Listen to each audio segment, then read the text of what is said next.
mama mo, be? Anong trabaho ni mama mo? Walang trabaho? Yung tatay mo, anong trabaho? Ah, lapit ka nga rito, be, para madinig ko yung yung boses mo. Dito. Lapit ka. Kasi pangalawang hingi na to sa akin, mga kaurag. Bibigyan kita, be. Bibigyan kita kada Biyernes lang Kasi Sunod po din ako po balik po dyan. bakit? Anak po. Wala po. Ngayon na lang. Kasi nakadalawang hingi na to, mga kaurag, sa akin. Pangalawa na ngayon. Noong una, yung 1 linggo, pangalawang linggo na ngayon, 1 kilo. Ibigyan ko ulit siya ng 1 kilo. Pero next time daw, hindi na siya hihingi, mga kaurag. Siguro baka nahihiya na, ganun. Pinangakuan ko sana siya na kada Biyernes lang ako magbibigay. Kasi kailangan ko din ng bigas araw-araw para sa akin din.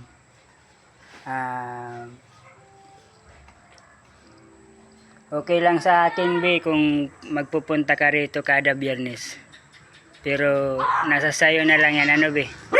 Sige, bibigyan ko to. Bibigyan ko to si Bibi kasi kawawa naman. May bigas pa naman ako rito. Ito.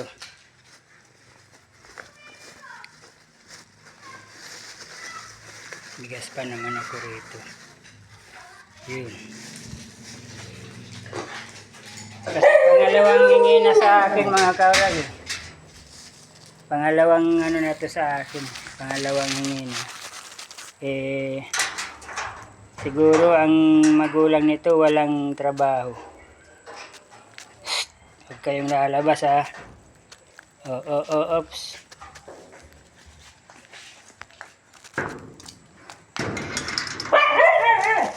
Sabi, kapatid mo pa yan, be? Iya po.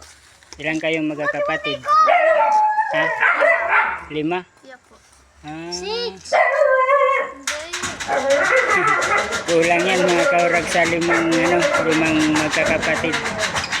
Pero kada Biyernes lang naman kasi ako. Sige, be, salamat, be. Kada Biyernes lang kasi ako na pinangakuan ko siya. Kada Biyernes ko lang sana siya bibigyan.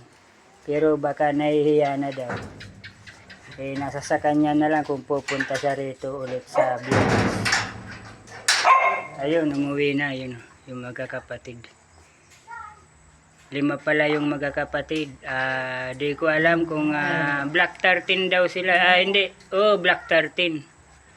Black 13, lot 53 ba ata yun? Basta doon na yung 13. Hindi, dito yung 13 eh. Dito, sa kabila. Yun. Maraming salamat. Mga Kaurag Vlog o YouTube. Gusto ko sana bigyan kada Biyernes, kaso nahihiya na daw siya. Bahala na siya kung pupunta pa siya rito kada Biyernes. Nakakaawa kasi 5 magkakapatid. Iwan ko kung anong trabaho ng magulang, hindi ko alam eh.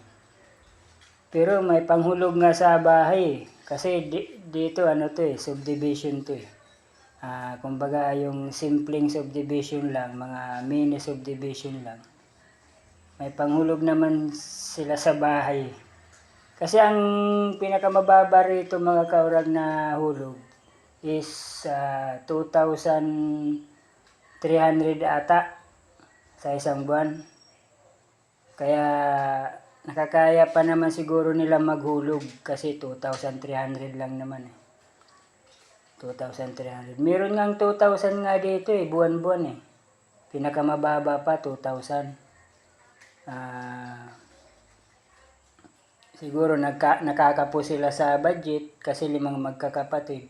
Nakita ko nga yung mga katawan nila, slim sila eh. Talagang medyo payat talaga. Lalo na yung babae.